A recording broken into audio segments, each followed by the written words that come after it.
সুসমাচার উন্নতি লাভ করে কারণ সদস্যরা একতা বজায় রাখেন।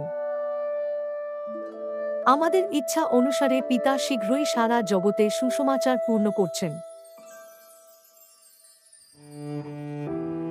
পৃথিবীর মহিমা ভোরের শিশিরের মতো তাড়াতাড়ি অদৃশ্য হয়ে যায়, কিন্তু স্বর্গরাজ্যের মহিমা অনন্তকাল ধরে থাকে।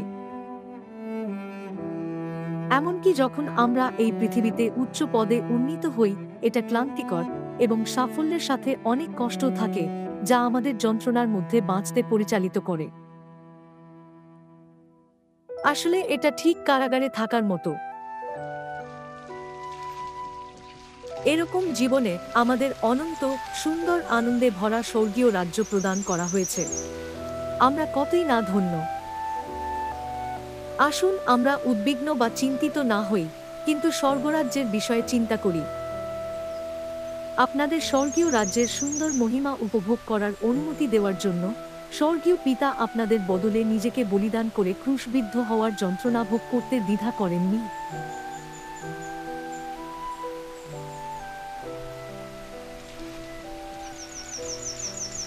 সত্য পুনঃস্থাপন করার জন্য এবং আপনাদের উদ্ধারে নেতৃত্ব করার জন্য তিনি দ্বিতীয়বার এসেছেন এবং নতুন নিয়মের নিস্তার পর্বের দ্বারা তিনি আপনাদের জীবন বৃক্ষের ফল খাইয়েছেন, আপনাদের বাঁচতে সক্ষম করেছেন। তিনি বলেছিলেন, কেননা আমি তোমাদিগকে দৃষ্টান্ত দেখাইলাম, যেন তোমাদের প্রতি আমি যেমন করিয়াছি তোমরাও তদ্রূপ করো। তার প্রথম ও দ্বিতীয় আগমনে পিতা আপনাদের কি উদাহরণ দেখিয়েছেন? তিনি সুসমাচার প্রচার করেছিলেন, উপবাসের সাথে আন্তরিকভাবে প্রার্থনা করেছিলেন এবং অবশেষে শুধুমাত্র পাপীদের জন্য ক্রুশে নিজেকে বলিদান করেছিলেন। তিনি খুবই নম্র ও দয়ালু ছিলেন এবং এমনকি যখন তিনি ক্ষুধার্ত থাকতেন এবং কাপড়ের অভাবে থাকতেন, তিনি সব সময় তাঁর সন্তানদের অগ্রাধিকার দিতেন এবং তাদের যত্ন নিতেন। এই জিনিসগুলি করার দ্বারা আপনারা পিতাকে অনুকরণ করছেন। ঠিক যেমন ঈশ্বর করেছেন, আপনাদের নিজের থেকে অন্যদের বেশি মূল্য দেওয়া উচিত, প্রথমে তাদের যন্ত্রণার প্রতি সহানুভূতিশীল হওয়া উচিত এবং তাদের সেবা করতে জানা উচিত। প্রেরিত পৌল, যিনি উদ্ধারের মূল্য অনুভব করেছিলেন, ঈশ্বরের চোখে যোগ্য হওয়ার জন্য নিজেকে ত্যাগ করেছিলেন, শুধুমাত্র খ্রিস্টের হৃদয়কে তার মধ্যে বাস করতে দিয়েছিলেন।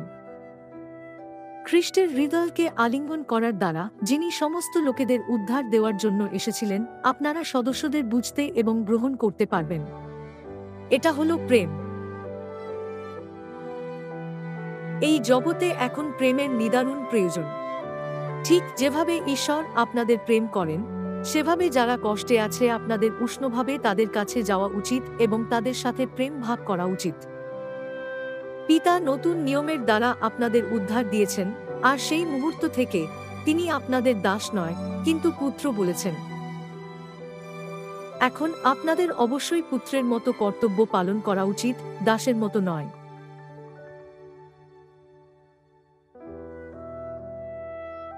একজন দাস শুধুমাত্র তার মজুরি পাওয়ার চিন্তা করে, কাজ সফল হোক বা বৃষ্টিতে ফসল ভেসে যাক, সেটা বিবেচনা না করেই সময় শেষ হলে সে চলে যায়। কিন্তু উত্তরাধিকারী হিসাবে যে খামারের উত্তরাধিকারী হবে, পুত্র এটাকে সফল করার জন্য সমস্ত প্রচেষ্টা করে। ঈশ্বর বলেছেন, তোমরা যদি অব্রাহামের সন্তান হইতে, তবে অব্রাহামের কর্ম করিতে। এর মানে, যদি তোমরা ঈশ্বরের সন্তান হও, ঈশ্বর যা করেছেন তাই করো। ঈশ্বর বলেছেন, আমি প্রচার করতে এসেছি এবং মনুষ্যজাতিকে বাঁচানোর জন্য নির্দেশ দিয়েছেন, ঠিক সেই দয়ালু সমরীয়র মতো, যে ডাকাতের হাতে পড়া মৃত্যুমুখী লোকটিকে বাঁচিয়েছিল। যদি আপনারা অব্রাহামের সন্তান হন, আপনাদের বিশ্বাস অব্রাহামের মতো শক্তিশালী হওয়া উচিত, এবং যদি আপনারা ঈশ্বরের সন্তান হন, আপনাদের অবশ্যই অসহায় আত্মাদের রক্ষা করা উচিত। একটা আত্মা বাঁচানো সহজ নয়। সহানুভূতিশীল লোকেরা তাদের নিজেদের অসুবিধা বা যন্ত্রণার কথা চিন্তা করে না, কিন্তু বরং অন্যদের সাথে মানিয়ে নেয়। একটা সুন্দর হৃদয়ের সাথে নতুন জন্ম নেওয়ার চেষ্টা করা যন্ত্রণা ও ক্ষয় নিয়ে আসে, কিন্তু এর দ্বারা একটা জীবন রক্ষা পায়। পিতা আপনাদের এটা করতে বলেছেন কারণ এটা কঠিন কাজ। যে কেউ সহজ কাজ করতে পারে, কিন্তু সবাই কঠিন কাজগুলি করতে পারে না, সেই জন্যই সেগুলি করা অনেক বড় আশীর্বাদ নিয়ে আসে।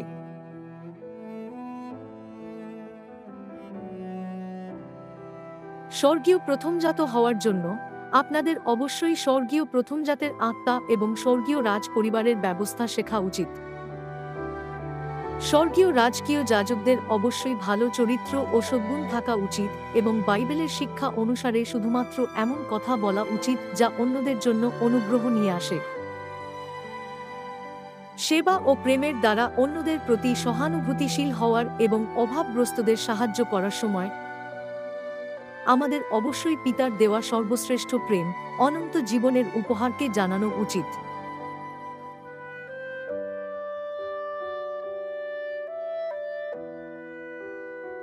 দয়া করে একজন প্রভু ও একজন পুত্রের মানসিকতা দিয়ে একটি আত্মা বাঁচান, দাসের মানসিকতা দিয়ে নয়। এছাড়াও আপনাদের ভাই ও বোনদের দাস হিসাবে সেবা করা উচিত। কেউ আপনার সাথে ভালো বা খারাপ ব্যবহার করুক না কেন, দয়া করে তাদের আত্মার জন্য সেবা করুন এবং ঈশ্বরের পুত্র ও কন্যাদের আত্মার সাথে দয়া করে পরিশ্রমের সাথে মণ্ডলীর সুসমাচার কাজ সম্পন্ন করুন। আসুন আমরা শেষ পর্যন্ত একতা বজায় রাখি এবং রাজ্যের সুসমাচার সম্পূর্ণ করি।